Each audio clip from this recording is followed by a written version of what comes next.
January 1945, two Americans, 60 miles apart. Neither knew the other existed.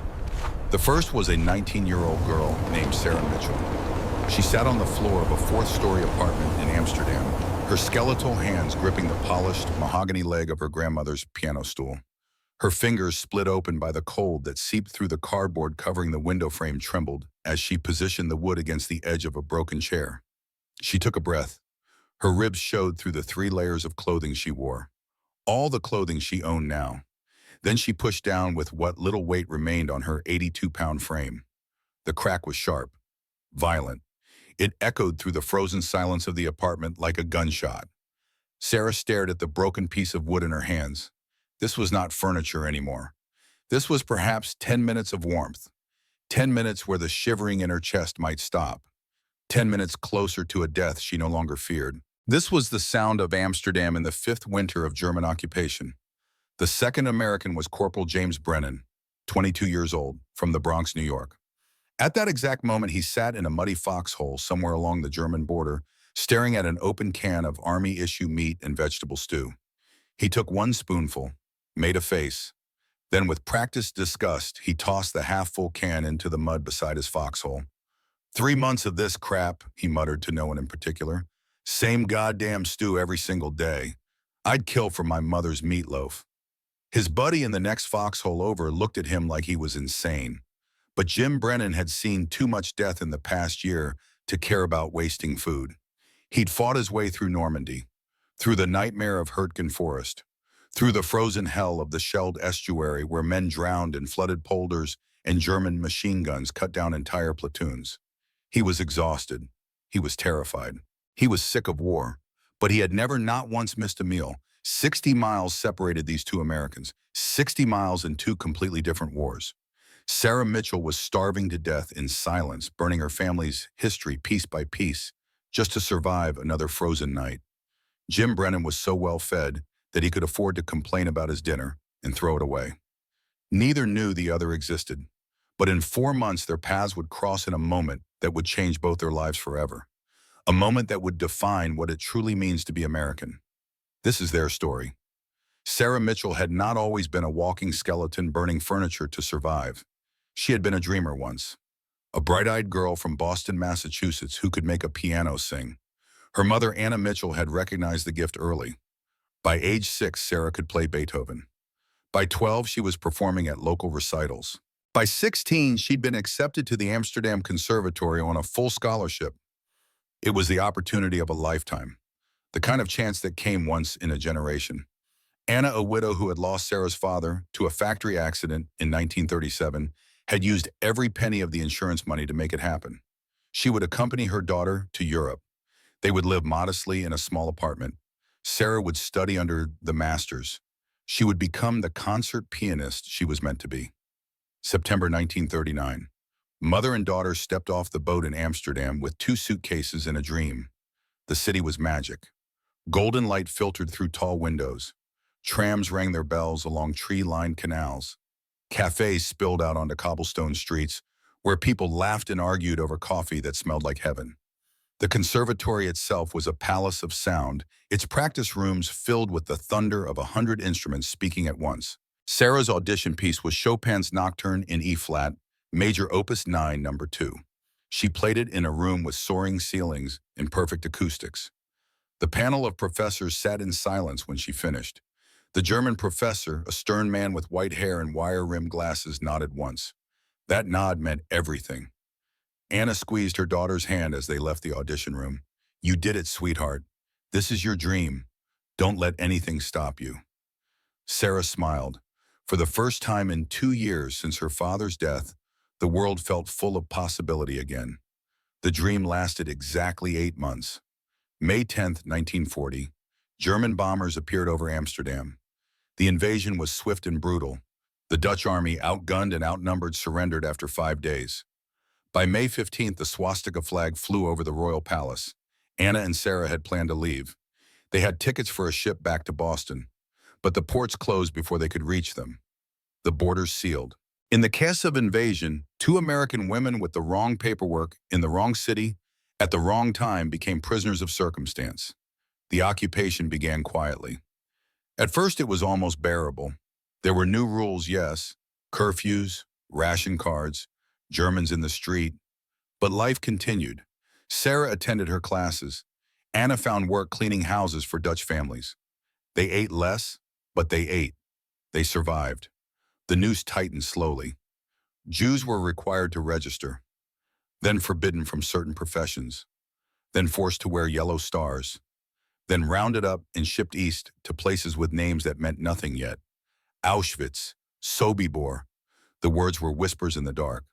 Sarah was not Jewish, but she watched her classmates disappear one by one. The brilliant violinist from Prague, the cellist from Berlin, the pianist from Warsaw who could make grown men weep. Gone. All of them gone. By 1943, Amsterdam had changed. The laughter was gone from the cafes. The tree-lined canals were empty. The city moved in silence, its people hunched against a cold that had nothing to do with weather. But even then, even in 1943, there was still food. Scarce, yes. Rationed, absolutely. But there was bread. There were potatoes. There was a future, however dim. September 1944 changed everything. The Allied invasion of France had succeeded. Paris was liberated. The British and Americans were pushing east. The end of the war felt close, tantalizingly close. The Dutch government in exile, broadcasting from London on crackling radio waves, made a desperate gamble. All railway workers were ordered to strike. The goal was to paralyze German logistics, to support Operation Market Garden, the massive Allied airborne invasion that would drop thousands of paratroopers behind German lines, seize bridges across the Netherlands, and create a corridor straight into the heart of Germany. It was an ambitious plan, a war-winning plan. 30,000 Dutch railway workers answered the call. With breathtaking courage, they simply stopped showing up for work. The entire rail network ground to a halt. But Operation Market Garden failed. The bridge at Arnhem, the final objective, could not be taken. The Allied advance stalled at the Rhine River. The grand plan collapsed. And the Western Netherlands, including Amsterdam, Rotterdam, The Hague, and Utrecht, was left isolated, cut off. A prison of 4.5 million people trapped between the Allied front lines in the North Sea, with their German occupiers. Arthur Seyss-Inquart, the Reich Commissioner for the Netherlands, was a cold-blooded Nazi bureaucrat who saw the railway strike as a personal betrayal.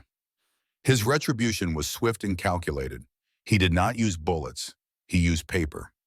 On September 17, 1944, Seyss-Inquart signed an order placing a total embargo on all food and fuel shipments into Western Holland. The canals that the Dutch had used to move goods for centuries were blocked. The railways that the workers had so bravely shut down would now be used against them. Nothing would move. Nothing would enter. The trap was sprung. The descent into hell was terrifyingly fast. In October, the official bread ration was cut to 800 grams per week. People grumbled, tightened their belts, and carried on. By November, it was 400 grams. The grumbling turned to worry. By December, it was 200 grams. The worry turned to fear. By January, the ration cards were worthless pieces of paper. There was no bread to ration. The concept of bread had become a cruel joke, a memory from another lifetime. Sarah Mitchell, who had once dreamed of concert halls and standing ovations, now had one single focus. One all-consuming obsession that filled every waking moment and haunted every frozen night. Calories. You did not wake to an alarm clock anymore. You woke to the acidic, gnawing cramp in your own stomach. A pain that never stopped, never faded, just ebbed and flowed like a tide of broken glass in your belly. You woke to the icy stillness of the room. No heat, no electricity, there's nothing but the cold seeping in through broken windows and the sound of your own teeth chattering. You put on every piece of clothing you owned. 2 dresses, a coat that had belonged to your mother, a tattered shawl. It didn't matter. The cold came from inside now. Then you walked. You walked past buildings being systematically devoured by their own tenants. The wooden staircases were gone, torn out and burned. The floorboards were gone. Window frames, door frames, all of it fed into small metal cans and stoves traded for minutes of warmth. You walk past skeletal figures draped in filthy blankets who, huddled in doorways, no longer possessing the energy to move. The Dutch had a word for them. Musulman, the walking dead. People so far gone that death was just a formality. You walk for 2 hours through streets that had once been alive with trams and bicycles and laughter. Now they were silent, except for the wind and the sound of your own footsteps and the occasional hacking cough from a darkened window. You walk to the central kitchen, carrying a small blackened tin pot. The line stretched for blocks. Hundreds of people, all of them gray and gaunt, standing in the bitter cold, with their pots and their cups and their last scraps of hope. After another hour of standing, you reach the front. A worker himself, skeletal, ladled a single portion into your pot. Soup.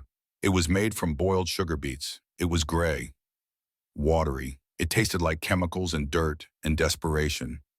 It provided perhaps 100 calories and an acrid burning sensation in the throat that lasted for hours. But it was all there was. The city's green spaces were gone.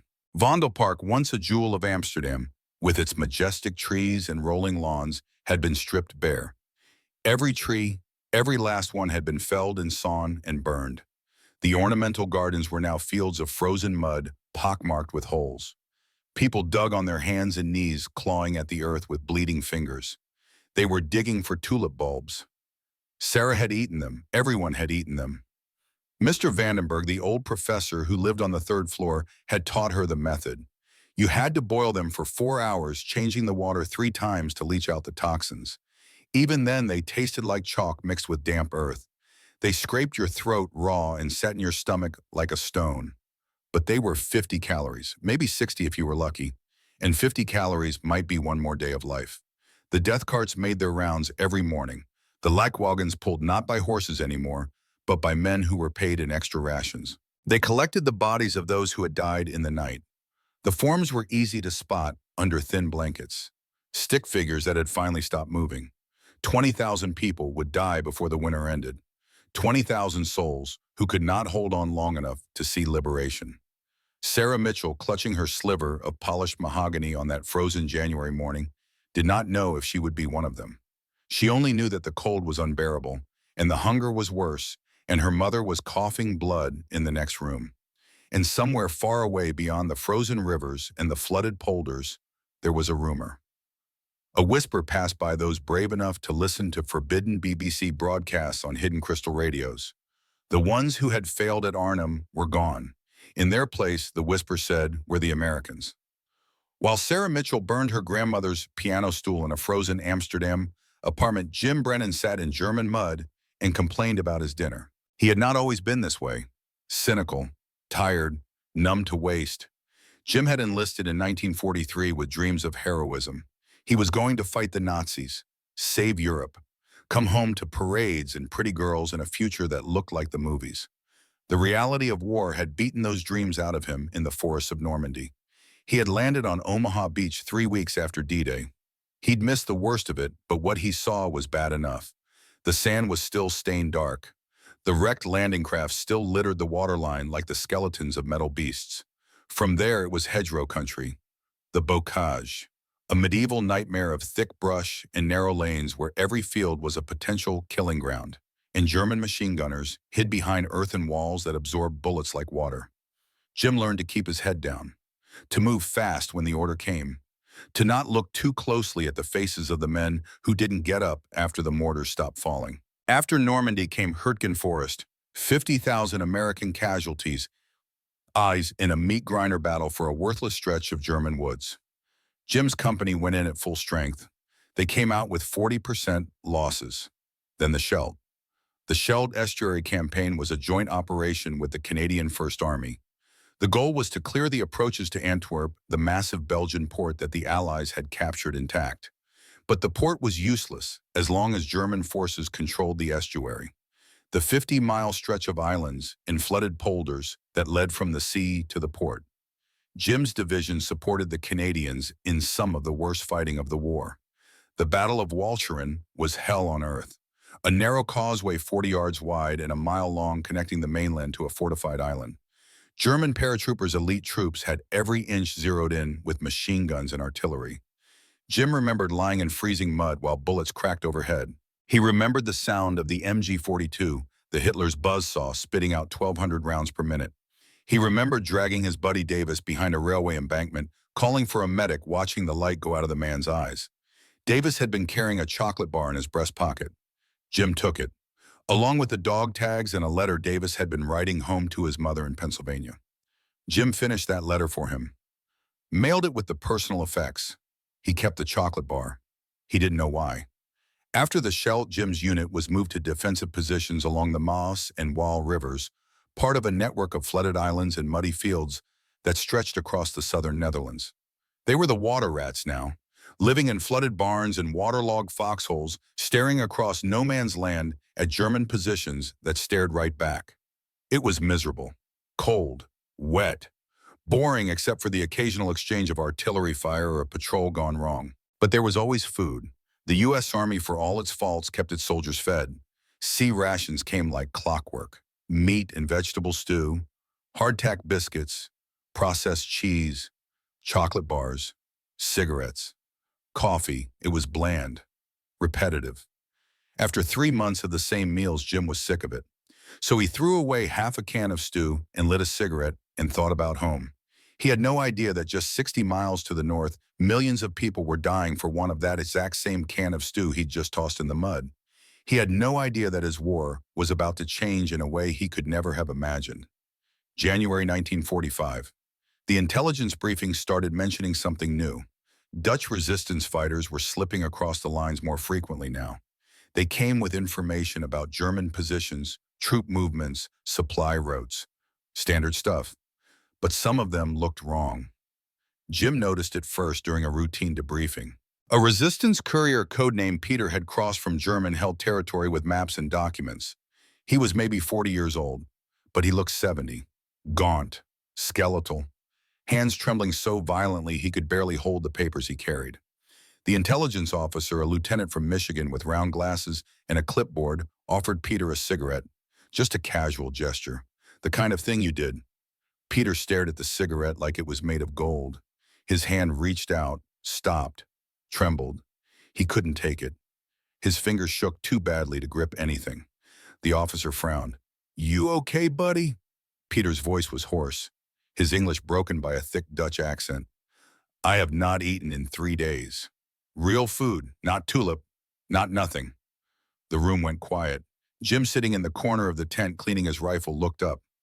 "What the hell is he talking about?" someone whispered. "Tulips." The intelligence officer cleared his throat. "There's a situation in Western Holland. The Germans have cut off all food supplies. Embargo. It's been going on since September." Silence. "How bad?" another soldier asked. The officer hesitated. "Bad.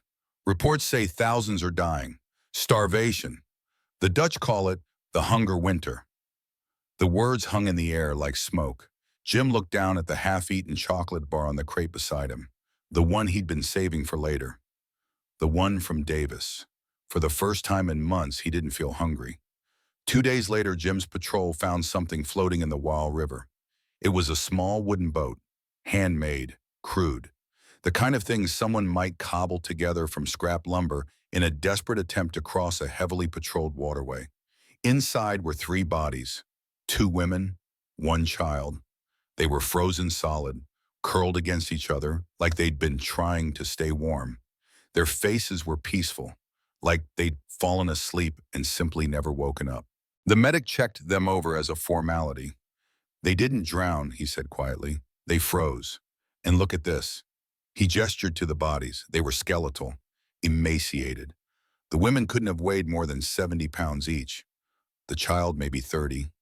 "Jesus Christ," someone whispered. Jim stared at the boat, at the frozen faces, at the desperation that must have driven these people to risk a river crossing in the dead of winter. They had been trying to reach the American side, trying to escape whatever hell they were living in. They had died 60 yards from safety. That night, Jim couldn't sleep. He lay in his foxhole, staring up at the stars, thinking about the boat, about Peter and his trembling hands, about the stew he'd thrown away that morning. He pulled the chocolate bar from his pocket. Davis's chocolate bar, the one he'd been carrying for 2 months like a talisman. He didn't eat it, he just held it, turned it over in his hands. Somewhere out there, people were dying, not from bullets or bombs, from hunger. Simple, preventable hunger. Jim didn't know what to do with that information. He was just a corporal, a rifleman. He couldn't feed millions of people, but he couldn't throw food away anymore either. He put the chocolate bar back in his pocket, and he waited, because the war was changing. Everyone could feel it. The Germans were beaten. It was just a matter of time now. What came next, Jim Brennan could never have predicted. What came next would be the strangest, most profound mission of the entire war. What came next would bring him face to face with Sarah Mitchell, the girl from Boston, who was burning pianos to survive. And it would teach both of them what it truly meant to be American. Let me paint you a picture of what starvation actually looks like. Not Hollywood starvation, not the romantic wasting away of tragic heroines in old novels. Real starvation, the kind that strips away everything human until all that remains is the animal instinct to survive one more hour. Sarah Mitchell's morning routine in February 1945 went like this. She woke to the sound of her own stomach cramping. Not hunger pangs. Those were a luxury from the early months. This was deeper, a grinding acidic pain that felt like broken glass tumbling through her intestines. Her body was consuming itself. Muscle first, then organ tissue. Her heart was eating itself to keep beating. The room was dark. The electricity had been cut months ago. The only light came from the gap where cardboard covered the window frame. Pale winter dawn, cold light that promised nothing but another day of the same. Sarah lay still for 10 minutes. Movement required energy she did not have. Every action had to be calculated now. Was it worth the calories to sit up, to stand, to walk across the room? She listened to her mother's breathing from the other mattress. Anna was still alive. That was something. The breathing was wet and ragged, but it was there. Finally, Sarah moved. Slowly, she pulled herself upright, every muscle screaming in protest. She was wearing 2 dresses, a wool coat, a scarf, and a pair of men's work gloves with holes in the fingers. This was everything she owned. She slept in these clothes. She wore them all day. She would die in them if it came to that. The temperature in the apartment was perhaps 20 degrees Fahrenheit, cold enough that her breath came out in white clouds, cold enough that the water in the bucket by the door had frozen solid. She needed to go to the central kitchen. It was a 2-hour walk, round trip 4 hours, for one ladle of sugar beet soup that might contain 100 calories if she was lucky. 4 hours of walking for 100 calories. The mathematics of starvation were simple and cruel. Walking for 4 hours burned approximately 200 calories. She would end the day deeper in deficit, closer to death. But if she did not go, she would get nothing.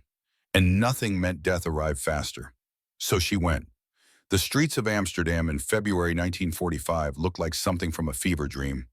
A city that had turned on itself, that had begun to devour its own bones. Every wooden structure was being systematically demolished. The park benches were gone first, then the wooden fences, then the trees, great ancient oaks and elms that had stood for centuries cut down and sawn into pieces small enough to burn. When the trees were gone, people started on the buildings themselves. Sarah walked past an apartment block where the entire wooden staircase had been removed. Tenants now climbed in and out of upper floor windows using ropes and ladders. The floorboards were next. People pried them up one by one, leaving only the support beams. You could look down through the house and see straight through 3 stories to the basement. Window frames, door frames, roof timbers, all of it burned. The city was cannibalizing itself. And still it was not enough. In the Vondel Park where Sarah used to walk on Sunday afternoons before the war, the landscape had transformed into something alien. The grass was gone. The flower beds were gone. The ornamental gardens that had once been the pride of Amsterdam were now just expanses of frozen mud, pockmarked with thousands of holes. People dug here, on their hands and knees. Elderly men with their bare hands turned blue from cold. Women with kitchen knives and broken spoons. Children barely old enough to walk scratching at the earth like animals. They were digging for tulip bulbs, Holland's national flower, the symbol of Dutch prosperity and beauty. Now it was emergency rations for a starving population. Miss Utter. Vandenberg, the old professor from the 3rd floor, had taught Sarah the method. He'd been a chemistry professor before the war. Now he used his knowledge to help people process poison into food. You must boil them for 4 hours minimum, he'd explained in his careful, precise way.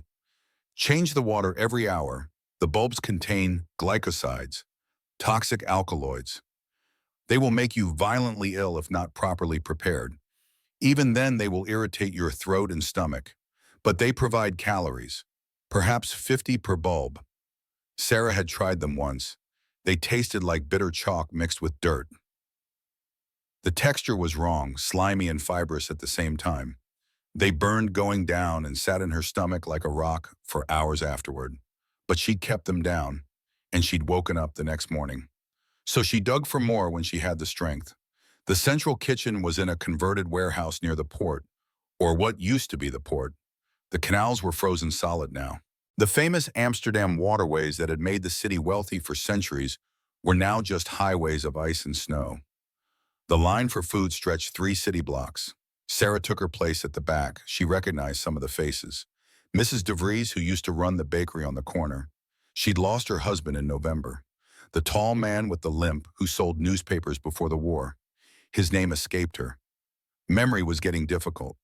The brain needed glucose to function properly. Without it, everything became fuzzy, disconnected. The line moved slowly, one person every few minutes. Some people collapsed while waiting. Others simply sat down in the snow and refused to move. The line shuffled around them. Sarah waited for 90 minutes before she reached the front. The woman ladling soup was perhaps 30 years old. She looked 60, sunken cheeks, hair falling out in patches, eyes too large for her face. But she was still alive, still moving. That made her one of the lucky ones. The soup was exactly what Sarah expected. Gray, watery, bits of unidentifiable vegetable matter floating in liquid that smelled faintly chemical. Sugar beets boiled down until they released their meager calories. Sometimes there was sawdust mixed in to add bulk. The body couldn't digest sawdust, but it filled the stomach, gave the illusion of eating. Sarah held out her tin pot. The woman ladled once, a single scoop, perhaps 8 ounces of liquid. "Bless you," Sarah whispered in Dutch. Her voice was hoarse. She'd barely spoken in weeks. The woman's eyes met hers for just a moment. No words, just recognition. 2 people dying slowly, acknowledging each other's suffering. Sarah drank the soup right there, standing in the street. It burned her throat, tasted like chemical waste and desperation. But it was warm. For 30 seconds, the warmth spread through her chest, a reminder that her body still had blood, still had heat. Then it was gone, and the walk home began. 4 hours total. For 100 calories, for 30 seconds of warmth, the mathematics of dying. On the way back, Sarah passed a body. This was not unusual anymore. People died in the streets regularly now. The death carts, the leak wagons, still made their rounds when they could. But there were more bodies than carts, more dead than the living could handle. This one was a man, middle-aged, lying on his side near a doorway. He'd probably tried to get inside, tried to find shelter. His hand was outstretched, frozen in the act of reaching for the door handle. Sarah stopped, looked down at him. There was something in his other hand, something wrapped in cloth. Her first thought was that it might be food, a piece of bread, a potato, something he'd been carrying when he died. Her second thought was shame, disgust at herself for thinking about robbing a corpse. Her third thought was survival, practical, cold. If he had food and he was dead, he didn't need it. She did. Sarah knelt down. Her knees cracked. Her vision swam.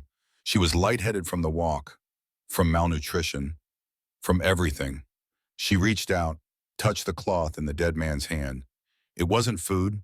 It was a photograph, a family portrait, a woman, 2 children, smiling, from before the war. Sarah pulled her hand back like she'd been burned. She stood up too fast, nearly fell, caught herself against the wall. The man had been someone, a father, a husband. He'd carried that photograph through everything, through 5 years of occupation and starvation and cold. He'd kept it with him until the very end. And now he was just another body on another frozen street in a city that had become a mass grave. Sarah kept walking. She did not look back. When she reached her apartment building, climbing the 4 flights of stairs took 20 minutes. She had to stop on each landing, sit down, catch her breath, her heart hammered in her chest. Too fast, irregular. This was what happened when the heart muscle began to atrophy. when the body consumed itself. She made it to the fourth floor, pushed open the door. Her mother was awake, sitting up on her mattress. This was unusual. Anna had not sat up in 3 days. "Sarah," her voice was paper thin, "I need to tell you something." Sarah's chest tightened. This was the tone, the one she'd been dreading, the goodbye tone. "Don't," Sarah said. "Don't say it. You're going to be fine. The war is almost over. The Allies are coming. We just have to hold on a little longer." Anna smiled. It was heartbreaking. My sweet girl, always the optimist. She coughed, a wet rattling sound. When she pulled her hand away from her mouth, there was blood on her palm. Sarah knelt beside her mother, took her hand.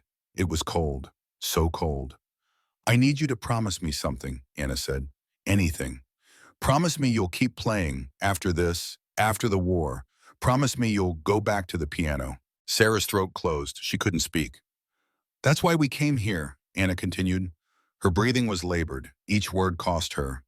"That's why I used your father's insurance money, so you could have this chance, so you could become what you were meant to be. Don't let this take that from you." "I promise," Sarah whispered, "but you have to stay with me. You have to see it too." Anna's smile was sad, knowing. "I'm so tired, baby, so very tired." She closed her eyes.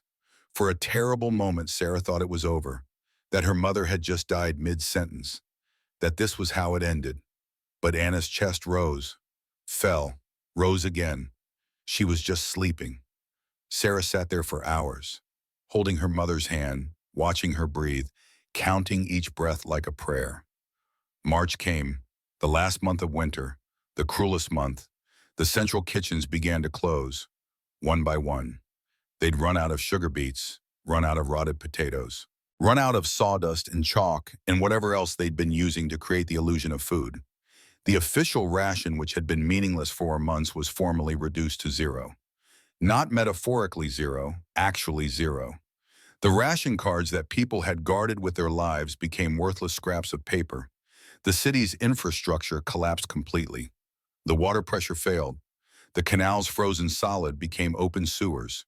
Disease spread, typhus, dysentery, diseases of filth and desperation. The death toll accelerated. What had been a steady trickle became a flood, hundreds per day, then thousands per week. The like wagons stopped running. There was no fuel. The men who'd been pulling them were dead themselves or too weak to work. Bodies accumulated in apartments, in hallways, in streets. The living themselves, barely alive, lacked the strength to move them. Amsterdam was becoming a necropolis, a city of the dead. Sarah Mitchell no longer left the apartment. There was nowhere to go, no food to seek, no reason to burn the calories walking would cost. She and her mother lay under every blanket they owned, every coat, every piece of fabric in the apartment. They were not just cold, they were becoming cold. From the inside, the body's core temperature dropping as it ran out of fuel to burn. This was the final medical stage of starvation. The body, having consumed all fat reserves and most muscle mass, began breaking down essential organs. The liver, the kidneys, the heart itself. Sarah's ankles were swollen, her wrists, her face. This was hunger edema. Fluid accumulation caused by protein deficiency. The body couldn't maintain proper fluid balance anymore. Her skin was like parchment, dry, covered in sores that wouldn't heal. Her hair was falling out. Her gums bled when she touched them. She no longer felt hunger. That was a sensation from the early days. Now there was just apathy, a vast crushing weariness that made lifting her head feel impossible. She weighed 81 pounds. Her mother weighed perhaps 70. They were dying, both of them. It was just a question of who went first. March 1st, a Wednesday. The date only mattered because Sarah would remember it forever. Anna stopped breathing at 2:47 in the afternoon. There was no dramatic final moment, no last words, no peaceful goodbye. Anna simply exhaled, and then did not inhale again. Sarah, lying beside her, didn't notice at first. She was drifting in and out of consciousness herself. When she finally registered the silence, the absence of the wet, rattling breaths that had been her mother's constant companion for weeks, she turned her head. Anna's eyes were closed, her face was peaceful, almost serene. The lines of pain and hunger that had etched themselves so deeply over the past months had smoothed out. She looked younger, like she was just sleeping. Sarah reached out, touched her mother's cheek. It was already cold. She should have cried, should have screamed, should have felt something other than this terrible hollow numbness. But there were no tears. She'd cried herself dry weeks ago. The body needed water to produce tears. She had none to spare. She just lay there, beside her mother's body, holding her hand, staring at the ceiling. Hours passed, the light changed. Afternoon became evening. Evening became night. Mr. Vandenberg found her the next morning. He'd come up to check on them, knocked on the door, got no answer, let himself in. He saw Sarah on the mattress, saw Anna beside her, understood immediately. "Child," he said softly, "come, let me help you up." Sarah didn't move, couldn't move. She'd been lying there for 16 hours. Her muscles had locked up. Her body had started the shutdown process. Vandenberg knelt beside her. Old as he was, weak as he was, he helped her sit up, wrapped a blanket around her shoulders. "We need to prepare your mother," he said gently. "Do you understand?" Sarah nodded. She understood. There was no funeral service anymore. No burial, no ceremony. They would wrap Anna's body in sheets, leave her in the apartment until someone could be found with a handcart. Then she would be taken to one of the mass graves being dug on the city's outskirts. Anna Mitchell, who had given everything for her daughter's dream, would be buried in an unmarked hole with hundreds of other nameless dead. That was how it ended. Vandenberg helped Sarah wrap the body. He did most of the work. Sarah's hands shook too badly. Her vision kept swimming in and out of focus. When it was done, they moved the body to the far corner of the room, covered it with a sheet. "You must eat something," Vandenberg said. He pulled a small cloth bundle from his coat pocket. Inside was half a tulip bulb, already boiled, already prepared. Sarah stared at it. The old man had probably saved his own ration for days to have this much to give away. "I can't," she whispered. "You must. Your mother would want you to live." Sarah took the piece of tulip bulb, put it in her mouth. It tasted like ashes and dirt and death. She forced herself to chew, to swallow. It stayed down. Vandenberg nodded. "Good. That's good, child." He stayed with her for an hour, then he had to go. He had his own survival to worry about, his own desperate mathematics to calculate.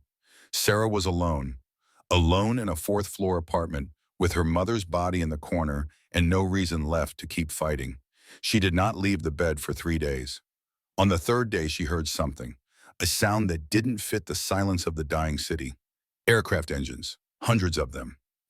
At first, she thought it was her mind breaking. Hallucinations were common in the final stages of starvation. The brain, starved of glucose, began misfiring, creating sounds and visions that weren't there. But the sound grew louder, closer. The entire building began to vibrate. Sarah forced herself to move, crawled to the window, pulled back the cardboard. The sky was black with aircraft. They were flying low, so low she could see the markings on their wings. British, RAF Lancaster bombers. Massive 4-engine planes that had spent the war dropping bombs on German cities. But they weren't dropping bombs now.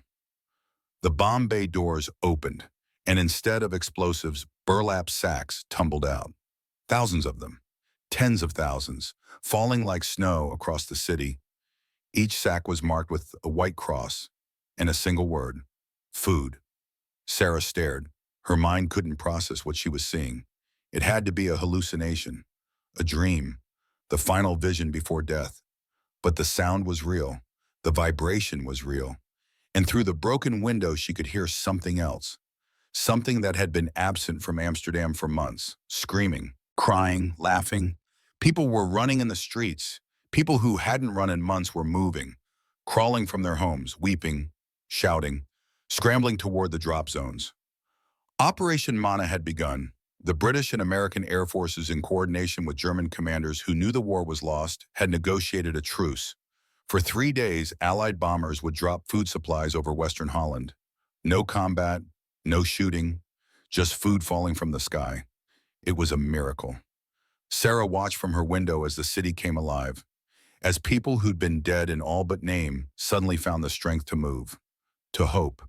But she was too weak to join them, too weak to walk to wherever those sacks had landed, too weak to fight through the crowds that would be swarming the drop zones. She just watched and waited. 2 hours later, Vandenberg appeared at her door. He was weeping, actually weeping. In his hands was a small burlap sack. Inside was a tin of Spam, a packet of hardtack biscuits, a small block of chocolate. "They're real, Tirishki," he kept saying. "They're real, the Allies, they're dropping food." Sarah took the tin of Spam, opened it with trembling fingers. The smell hit her: processed meat, salt, fat. Her stomach, which had been dormant for so long, suddenly cramped with violent hunger. She took a small piece, put it in her mouth. It was the most incredible thing she'd ever tasted. Rich, salty, real protein, real calories. She took another bite, bigger this time. Her stomach rebelled immediately. She ran to the bucket in the corner and vomited. Everything came up: the Spam, the tulip bulb from yesterday, bile and blood. Vandenberg rushed over. "Slowly," he said. "Your body can't handle it after so long. Small bites. Wait between them." Sarah tried again. Smaller piece this time. Chewed it slowly. Let it sit. It stayed down.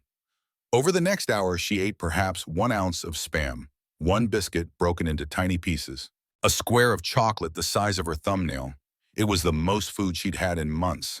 Her body didn't know what to do with it. She felt nauseous and energized at the same time, dizzy, disoriented, but alive. For the first time in weeks, she felt alive.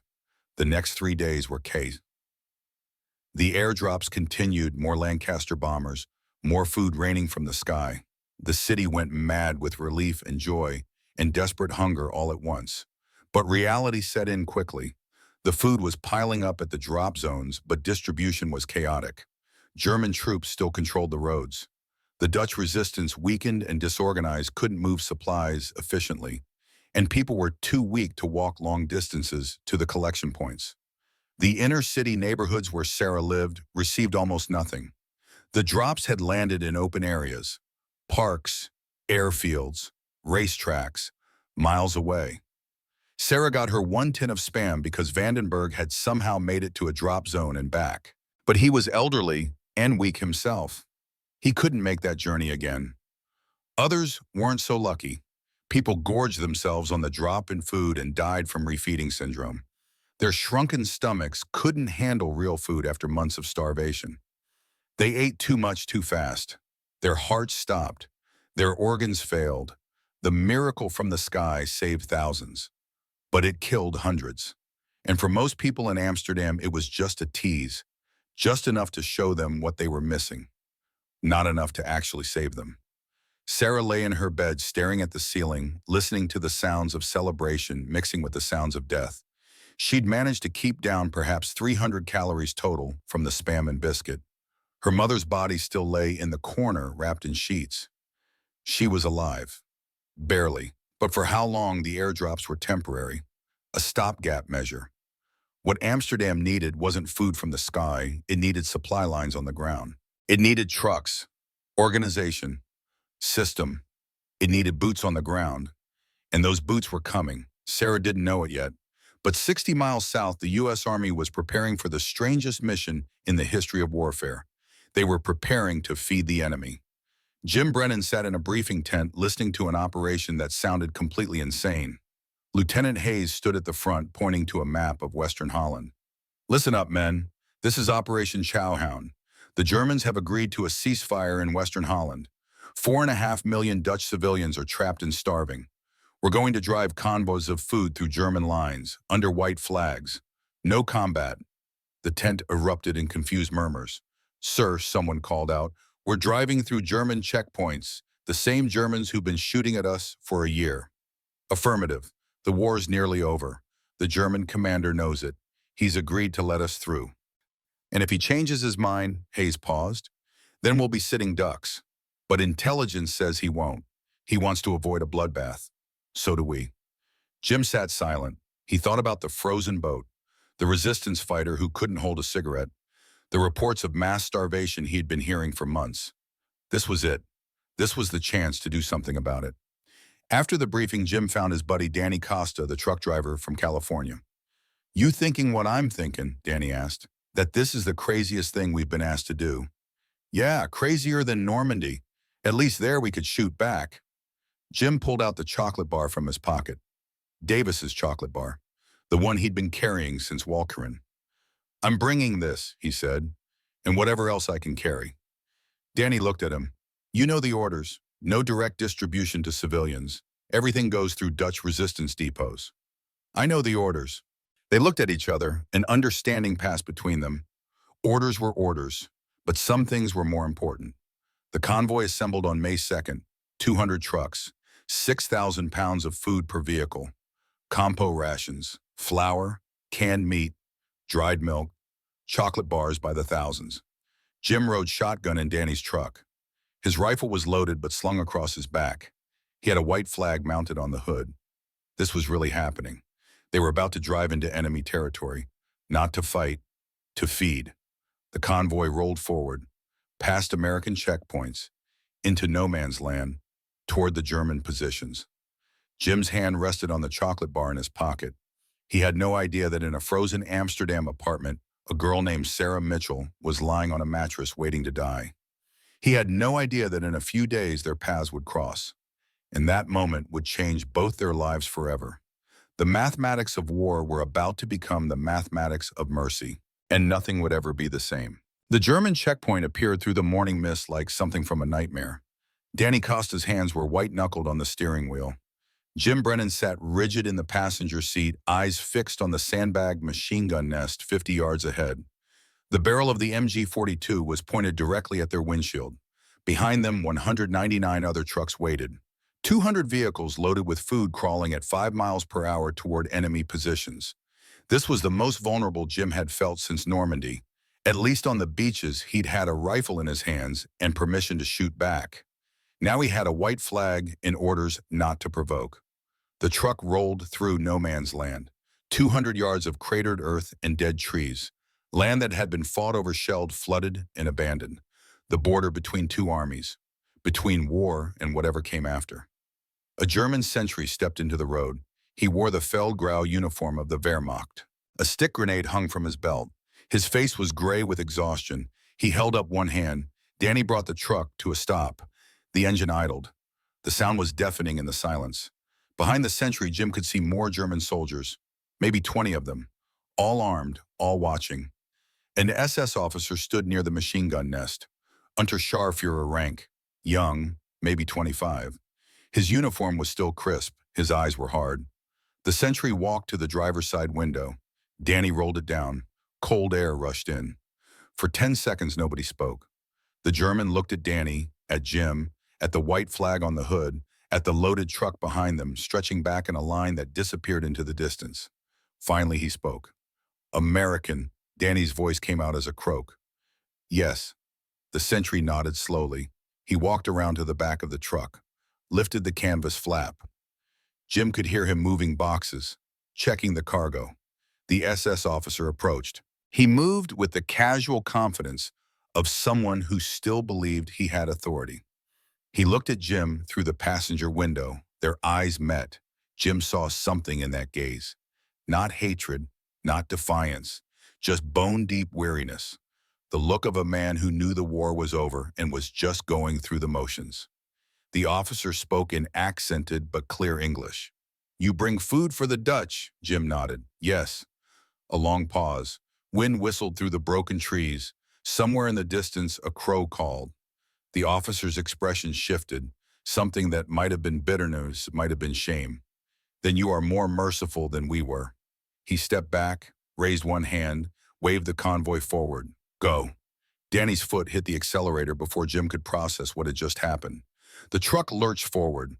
They rolled past the machine gun nest, past the sandbag positions, past German soldiers who watched them with hollow eyes and said nothing. They had just driven through enemy lines, under white flags, without firing a shot. Jim exhaled. He hadn't realized he'd been holding his breath. "Holy Mother of God," Danny whispered. "We're alive." "Keep driving," Jim said. His voice was tight. "Just keep driving." The landscape changed the moment they crossed into German-held territory.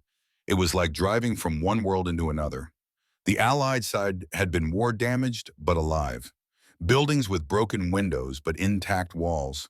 Farms that were abandoned, but recognizable as farms. Roads that were cratered, but passable. This side was dead. The fields were barren. Not fallow. Barren. The soil had been stripped. Every edible plant torn from the ground. The trees were gone, not damaged by shelling. Gone. Cut down deliberately.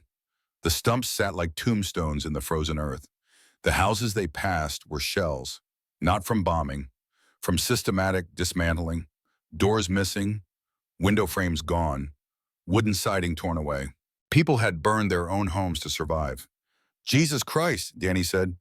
Look at this place. Jim didn't answer. He was staring at something else.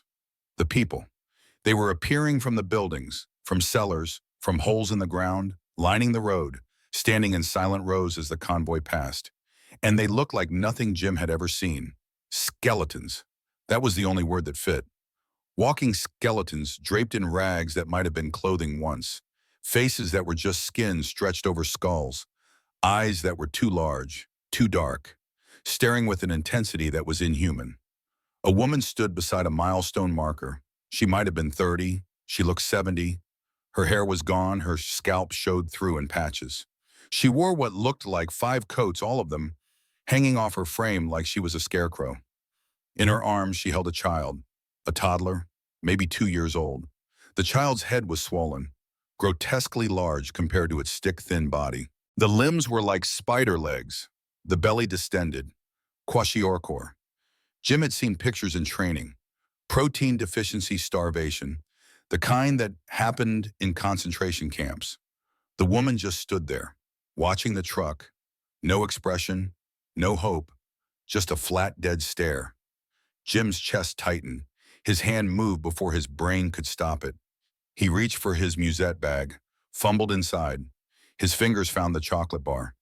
Davis's chocolate bar, the one he'd carried for 4 months. The one he'd saved through Walcheren and the Reichswald and the long winter on the Maas. The truck was moving at walking pace, barely 5 miles per hour. The crowds were getting thicker, people pressing closer to the road. Jim looked at the chocolate bar in his hand, at the woman with the dying child, at the sea of skeletal faces stretching in every direction. All the rules, all the orders, all the military discipline that had been drilled into him for 2 years. None of it mattered anymore.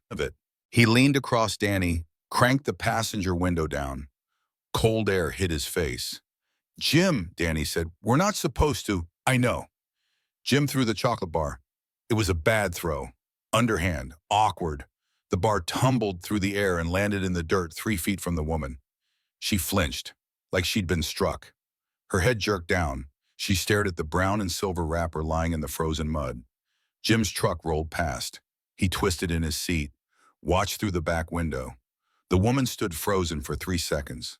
4, 5. Then her face, that mask of total dead apathy, crumpled, like a dam breaking. She covered her face with one skeletal hand. Her shoulders heaved. She was crying. Jim watched her bend down. Slow, painful, every movement costing her. She picked up the chocolate bar, held it up to her face, stared at it like it was made of gold. Then she tore the wrapper with trembling fingers, broke off a piece, a tiny piece the size of a fingernail, and she pressed it to her child's lips. Jim turned back around. His throat was tight. His eyes were burning. They're dying, he said. His voice sounded distant to his own ears. All of them. They're dying right in front of us. Danny's jaw was clenched. His eyes were wet. I know. Behind them, up and down the convoy line, the same thing was happening. Private Martinez in the truck behind them leaned out his window, threw a tin of bully beef into the crowd. Sergeant Thompson, 2 trucks back, tossed out a handful of hardtack biscuits. In the distance, Jim saw someone throw an entire carton of cigarettes. The dam had broken. All down the line, American soldiers were emptying their pockets, throwing their own rations to the crowds. The food that was supposed to sustain them, the chocolate bars, the canned meat, the cheese, the biscuits, everything. The Dutch civilians scrambled, weeping, laughing, sobbing, holding up the tins and wrappers like they were sacred relics, like they just witnessed a miracle. Because in a way they had. For 5 years, the German occupiers had systematically stolen every ounce of food from these people, taken it at gunpoint, shipped it back to Germany, left the Dutch to starve as punishment for resistance. And now soldiers were giving food away, not demanding payment, not trading, not selling, just giving, from their own pockets, freely. The Dutch couldn't process it. It violated every experience of the past 5 years. It made no sense. An old man fell to his knees in the road, held a tin of Spam above his head, screaming something in Dutch that Jim couldn't understand. A young woman grabbed a chocolate bar, bit into it, wrapper and all, chewed, swallowed, tears streaming down her face. A child, maybe 8 years old, caught a packet of biscuits, looked at it, looked at the soldier who'd thrown it, then ran, disappeared into the crowd, clutching the food like it might vanish if he stopped moving. Jim pulled everything from his pack, his spare rations, his coffee, his cigarettes, all of it. He threw it into the crowd. Danny did the same, tossing food out the driver's side window as he drove. All around them, the convoy had slowed to a crawl. Soldiers were standing up in truck beds, reaching into supply boxes, throwing food by the armful. This was mutiny. This was a direct violation of orders. Lieutenant Hayes had been clear. No direct distribution. Everything goes through official channels. But no one cared. No one could watch this and follow orders. The human instinct to help, to feed, to save was too strong. Jim looked at the faces in the crowd, the skeletal hands reaching up, the tears, the disbelief, the desperate gratitude, and he understood something fundamental about what it meant to be American. It wasn't the flag, it wasn't the anthem, it wasn't the Constitution or the Declaration or any of the grand words carved in stone. It was this moment. When faced with suffering, with injustice, with people dying in front of you, you acted, you helped, you gave what you had, not because you had to, not because someone ordered you to, but because you couldn't stand not to. That was America. That was what they'd been fighting for all along. The convoy finally reached the distribution depot on the outskirts of Amsterdam. Dutch resistance members with orange armbands were waiting. They'd organized collection points, distribution systems, but it was chaos. Thousands of civilians had followed the trucks, pressing forward, reaching, calling out, begging. The resistance fighters were overwhelmed, shouting in Dutch, trying to create order, trying to form lines. Lieutenant Hayes appeared. His face was red. All personnel mount up. We've delivered the first wave. Let the Dutch handle distribution. We need to get back and reload for the next convoy. Jim climbed back into the truck. Danny started the engine. As they pulled away, Jim looked back one more time. He saw the resistance members opening crates, handing out tins, creating organization from chaos. But he also saw hundreds more people in the side streets, too weak to walk to the depot, lying in doorways, watching, waiting. One convoy wasn't enough. 100 convoys wouldn't be enough. They needed to get into the city itself. They needed to set up kitchens, bakeries, real infrastructure. And that required one thing, the thing everyone had been waiting for: surrender. May 5th, 1945, Hotel de Wereld, Wageningen, Netherlands.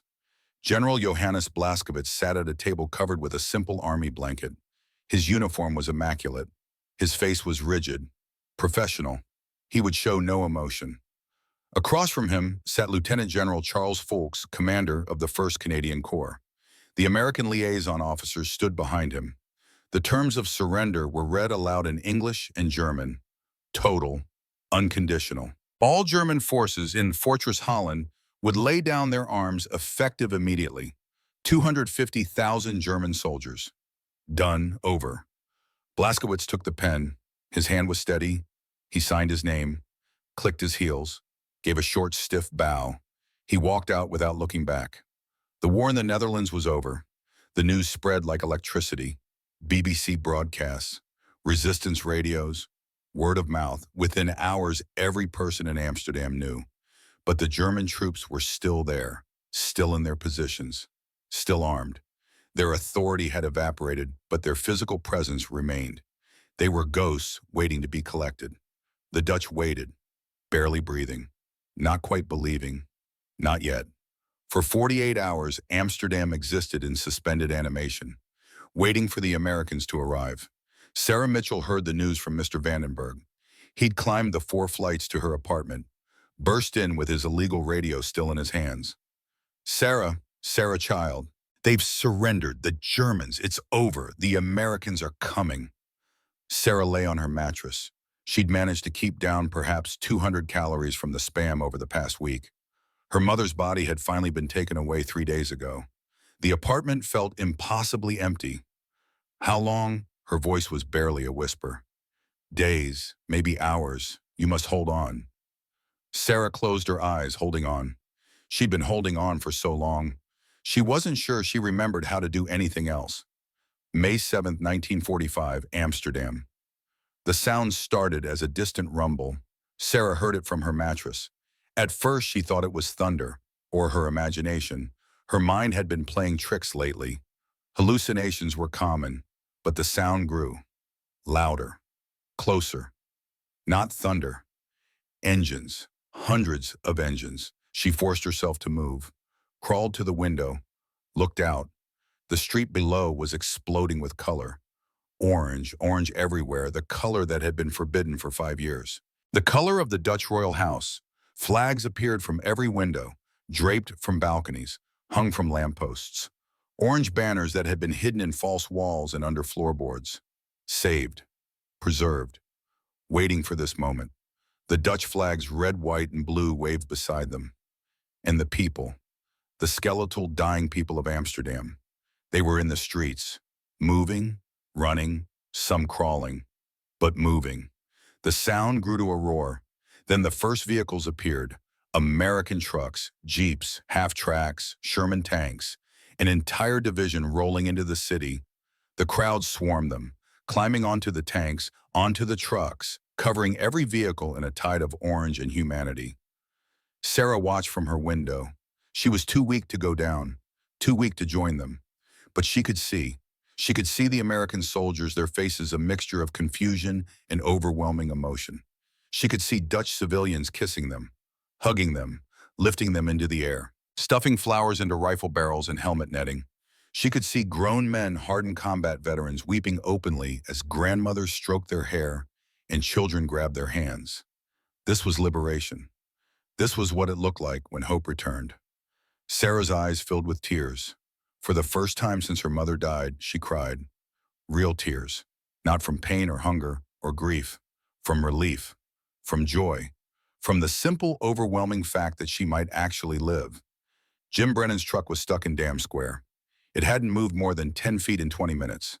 The vehicle was covered in people, faces pressed against the windows, hands reaching in through the open kit.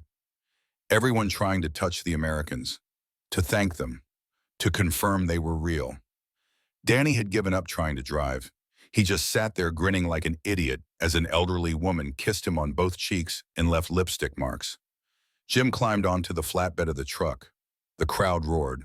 He and the other soldiers started tossing down ration cases, entire crates of food. The crowd caught them, passed them overhead, distributed them with surprising organization despite the chaos. Jim was laughing, actually laughing. He couldn't remember the last time he'd laughed. Then he saw her, at the edge of the crowd, not pushing forward, just standing, barely standing, holding on to a lamppost for support. A young woman, maybe 20, maybe younger. It was hard to tell. She was skeletal, maybe 80 pounds, wearing multiple layers of ragged clothing. Her hair was thin, her face was hollow, but her eyes were focused, aware. She was staring at the trucks with an expression Jim couldn't quite read. Not joy, not relief, something deeper, something like disbelief. Jim jumped down from the truck, pushed through the crowd. It took him 2 minutes to reach her. Miss, he said. Miss, are you okay? She turned her head, looked at him. Her eyes were gray, enormous in her gaunt face. I can't, she said in English. Her accent was American, Northeastern. There are too many people. I can't get to the food. Jim's chest tightened, American accent, an American girl. Here, starving. Wait here, he said. He pushed back to the truck.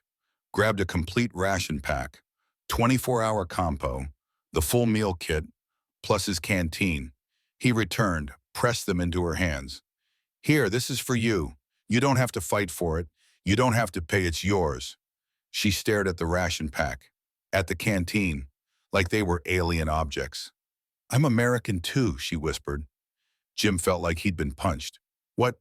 From Boston. I was studying piano. We got trapped when the Germans invaded. Boston, Jim's voice cracked. I'm from New York. You're going home. You hear me? You're going home. Sarah's face crumpled, 5 years of held emotion breaking at once. She collapsed forward. Jim caught her, held her up. She weighed nothing.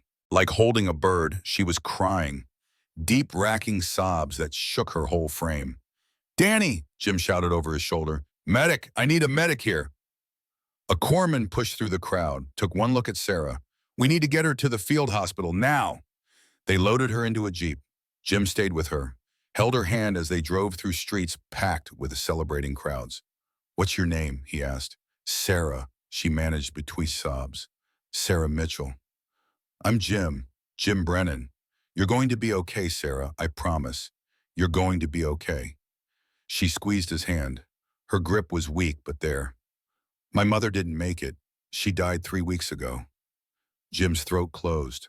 I'm sorry. I'm so sorry. She would have loved this, seeing the Americans come. She always said they would. She was right. Sarah looked up at him, tears streaming down her face. Thank you. Thank you for coming. Jim couldn't speak. He just nodded, held her hand. Behind them, Amsterdam was drowning in joy. But all he could think about was this one girl, this American girl who'd survived 5 years of hell, who'd lost everything, who'd held on just long enough. They'd made it, barely, but they'd made it. The field hospital was overwhelmed. Hundreds of critical cases. Sarah was triaged, given intravenous fluids wrapped in blankets. She'll live, the doctor said. Another week, and maybe not, but she'll live. Jim visited her every day for the next 2 weeks. Brought her food, small amounts. The doctor said her stomach had to relearn how to digest. Too much too fast could kill her. He told her about the war, about Normandy and Hurtgen and Walcheren. She told him about the hunger winter, about her mother, about burning the piano stool. They talked about Boston and New York, about before the war, about after. I promised my mother I'd finish my degree, Sarah said, that I'd keep playing piano. You will, Jim said. There'll be pianos. There'll be time. Will you write me when you go back to New York? Every week if you want, she smiled. It was the first real smile he'd seen from her. I'd like that. But the real miracle wasn't happening in the hospital. It was happening in the streets. The U.S. Army Service Corps went into full operation. They seized warehouses, set up distribution centers in every neighborhood, organized food lines with military precision. Most important, they brought in the mobile field kitchens, the bakeries. Within 3 days, the sound of Amsterdam changed again. Not silence, not cheering, but something better. The sizzle of field stoves, the roar of industrial burners, and the smell. The holy life-giving smell that filled the streets for the first time in a year. Baking bread. Sarah, released from the hospital after 2 weeks, stood in a food line in her neighborhood. But this wasn't the gray, hopeless death march to the central kitchens. This line buzzed with conversation, with laughter, with hope. At the front, an American soldier's sleeves rolled up, smiled at everyone, handed out steaming metal cups of soup, real soup, thick with meat and vegetables, and bread, thick slices of white bread, fresh, warm, still steaming. When Sarah reached the front, the soldier looked at her. How you doing, miss? Better, she said. Much better. He handed her a cup of soup, a slice of bread. Good to hear. Enjoy. Sarah took the bread, felt the warmth in her hands, brought it to her nose, inhaled. It smelled like heaven, like life, like everything she'd forgotten existed. She took a bite. The bread was soft, warm. It dissolved on her tongue. The taste was incredible, simple, perfect. Just wheat and yeast and salt. But after months of tulip bulbs and sugar beet soup and starvation, it was the finest thing she'd ever eaten. The warmth spread from her mouth down her throat and into her chest. Not just physical warmth, something deeper. A feeling she'd thought was dead. Safety. The knowledge that tomorrow there would be more food. And the day after. That the nightmare was truly over. She sat on a curb, ate slowly, savored every bite, watched the people around her doing the same. An old man closed his eyes as he chewed, tears running down his cheeks. A mother broke her bread into pieces, fed them one by one to her three skeletal children. Watched them eat like it was the most beautiful thing in the world. A young couple shared one cup of soup, passing it back and forth, not because there wasn't enough, but because sharing made it better. This was what the Americans had given them. Not just food, but dignity, but hope, but the future. 6 months later, December 1945, Amsterdam Conservatory. The building had been damaged during the occupation, windows broken, rooms ransacked. But it was being rebuilt, slowly, with help from the Marshall Plan, with donations, with determination. A piano had been found, donated by an American Army unit, transported from Germany, tuned by a Dutch craftsman who'd emerged from hiding. It wasn't the Steinway Sarah had played on 5 years ago, but it was a piano. It worked. It made music. The conservatory organized a small concert for survivors, for liberators, for anyone who needed to hear beauty again after so much ugliness. Sarah was the featured performer. She'd gained back 30 pounds. Her hair was growing back. She looked almost human again. She sat at the piano, looked out at the audience. Mr. Vandenberg was there, healthy, smiling. He'd survived. Dutch civilians who'd lived through the hunger winter. Their faces still thin but no longer skeletal. American soldiers including Jim Brennan and Danny Costa, in dress uniforms, looking proud. And one empty chair in the front row. A photograph on the seat, Anna Mitchell, smiling, from before the war. Sarah placed her hands on the keys, took a breath. She played Chopin's Nocturne in E-flat major. Opus 9, number 2, the same piece from her audition, the piece her mother had loved. Her fingers were weaker than they'd been. The muscle had atrophied.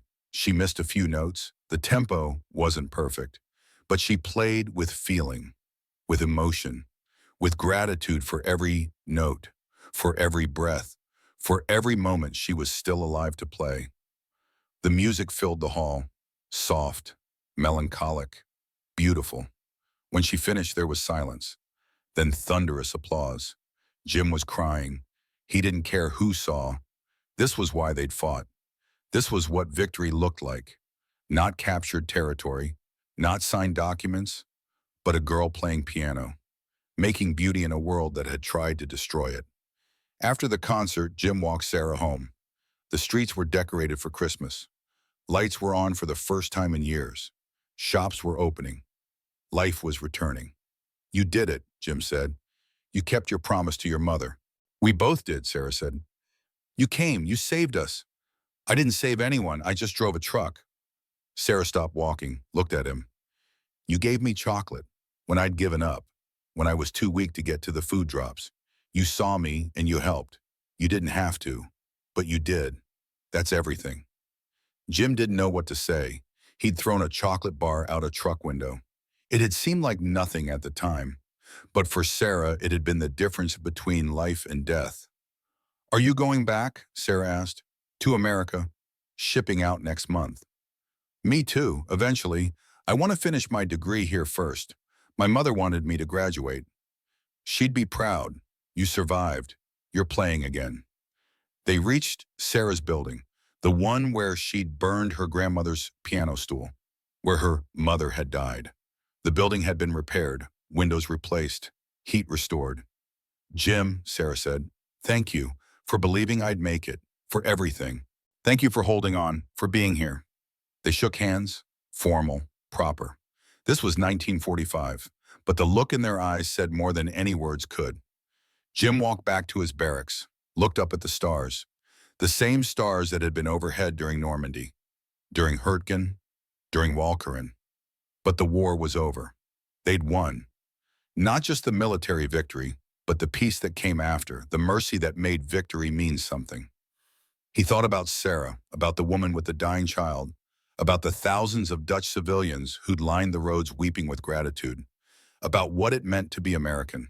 It wasn't about being perfect. Americans weren't perfect. They made mistakes. They failed. They struggled.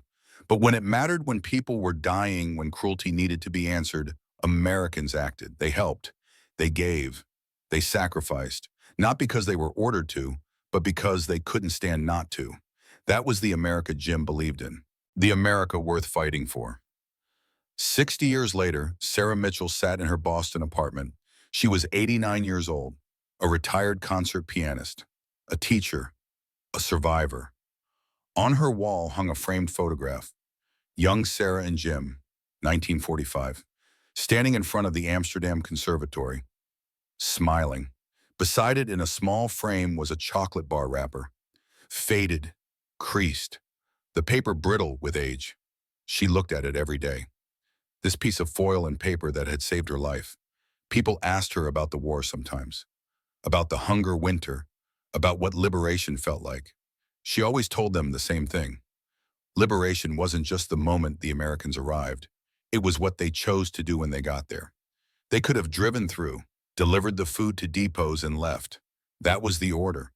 But when they saw us, when they saw what we'd become, they couldn't follow orders. They gave us their own food, from their own pockets, not because they had to, because they were American. And Americans don't watch people starve.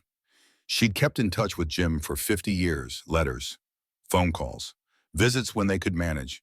He'd become a teacher too, married, had kids, grandkids, lived a good life. He'd died in 2003.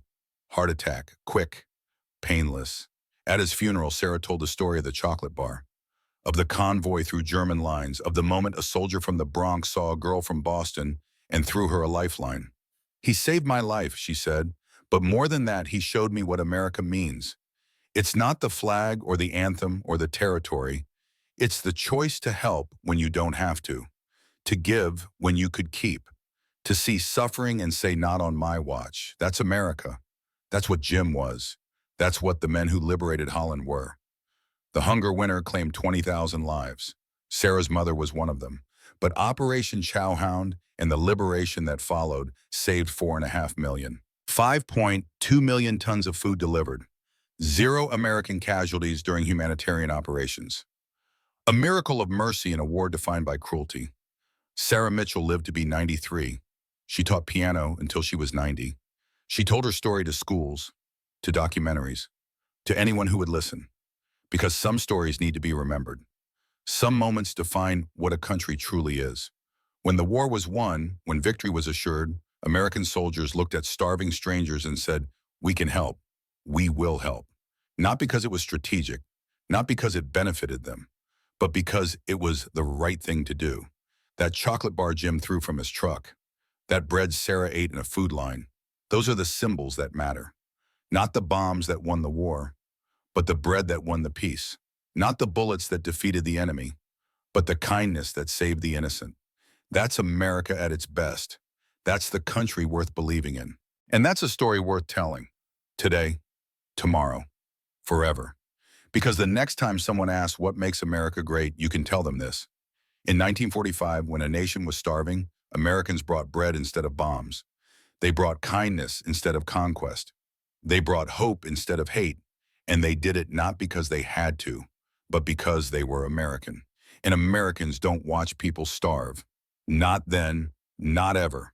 God bless the men who liberated Holland. God bless the people who never forgot.